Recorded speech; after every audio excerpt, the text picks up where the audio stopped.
കോഴിക്കോട് നടന്ന വളരെ ദൗർഭാഗ്യകരമായ സംഭവമാണ്. നേരത്തെ പൊളിക്കേണ്ട കെട്ടിടമായിരുന്നു, കോർപ്പറേഷൻ അത് പൊളിക്കാതിരിക്കുകയായിരുന്നു. ഈ കോർപ്പറേഷൻ്റെ കടുത്ത അനാസ്ഥയാണ് 3 പേർ മരിക്കാനിടയായിട്ടുള്ളത്. വളരെ വിശദമായൊരു അന്വേഷണം ഇതിനെപ്പറ്റി നടത്തേണ്ടിയിരിക്കുന്നു. വിലപ്പെട്ട 3 ജീവനുകളാണ് നഷ്ടപ്പെട്ടത്. ഇതിന് ഉത്തരവാദികൾ കോർപ്പറേഷൻ ഭരിക്കുന്നവരാണ്. 50 വർഷമായി കോർപ്പറേഷൻ ഭരിക്കുന്നത് ഇടതുമുന്നണിയുടെയും CPMൻ്റെയും നേതൃത്വത്തിലാണ്. അതുകൊണ്ട് തന്നെ ഈ കെട്ടിടം പൊളിക്കണമെന്നുള്ള ആവശ്യം നേരത്തെ ഉയർന്നു വന്നിട്ടുള്ളതാണ്. അതൊന്നും വകവെക്കാതെ ഇത് പൊളിക്കാതിരുന്നത് കൊണ്ടാണ് ഈ കെട്ടിടം താഴെ വീഴുകയും 3 പേർ മരിക്കുകയും ചെയ്ത ദാരുണമായ സംഭവം ഉണ്ടായത്. ഇതിൻ്റെ കുറ്റക്കാർക്കെതിരെ ശക്തമായ നടപടി ഉണ്ടാകണം. അതേസമയം വിശദമായൊരു അന്വേഷണവും അനിവാര്യമാണ്.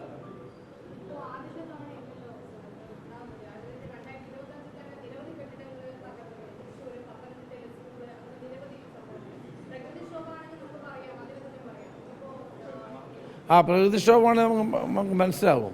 ഇതൊന്നുമില്ലാതെ സർക്കാരിൻ്റെ അനാസ്ഥ കൊണ്ട് ഉണ്ടായിട്ടുള്ള കാര്യമാണ്, അല്ലെങ്കിൽ കോർപ്പറേഷൻ്റെ അനാസ്ഥ കൊണ്ട് ഉണ്ടായിട്ടുള്ളതാണ്. ഇങ്ങനെ പൊളിക്കേണ്ട കെട്ടിടങ്ങൾ ഏതാണെന്ന് നിശ്ചയിച്ച് സമയബന്ധിതമായി അത് പൊളിക്കുക എന്നുള്ളതാണ് ചെയ്യേണ്ടതായിട്ടുള്ളത്.